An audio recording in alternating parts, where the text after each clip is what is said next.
All Parties Hurriyat Conference has said that the blood of Kashmiris will not go waste and they will get freedom from the illegal rule of India.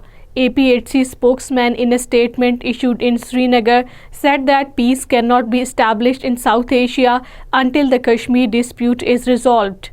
Besides human rights violations perpetrated by Indian troops on women, the surge in domestic violence cases is also on the rise and the women victims have nowhere to go.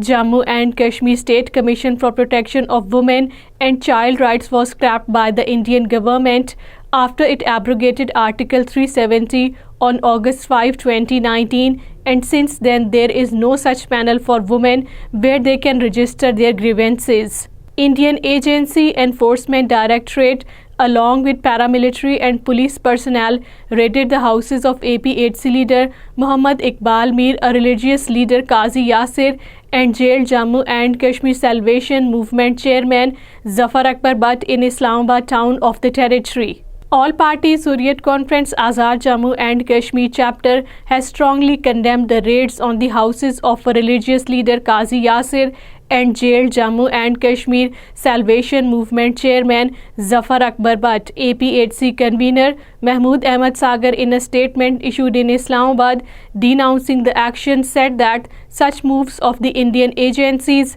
cannot weaken the Hurriyat leaders and activists. Politicians in occupied Kashmir have spoken out against the use of brute force by police on job aspirants protesting against the hiring of a blacklisted Indian company by Jammu and Kashmir Services Selection Board for conducting written examinations. Indian police resorted to cane charge and detained a large number of job aspirants in Jammu after they tried to stage a massive protest. National Panthers Party leader Harshdev Singh has urged the people to fight unitedly against the authoritarian regime imposed by New Delhi for justice. According to Kashmir Media Service, Harshdev Singh, while talking to journalists in Jammu, said that the BJP is breaking the opposition with the policy of divide and rule to continue its political supremacy in occupied Kashmir.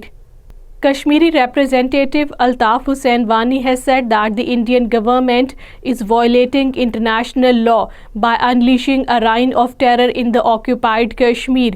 Altaf Hussain Wani, speaking on the occasion of World Human Rights Congress on the occasion of the ongoing 52nd session of the Human Rights Council in Geneva, informed the participants that the Indian government had employed different forms of strategies to suppress the peaceful people of the occupied territory.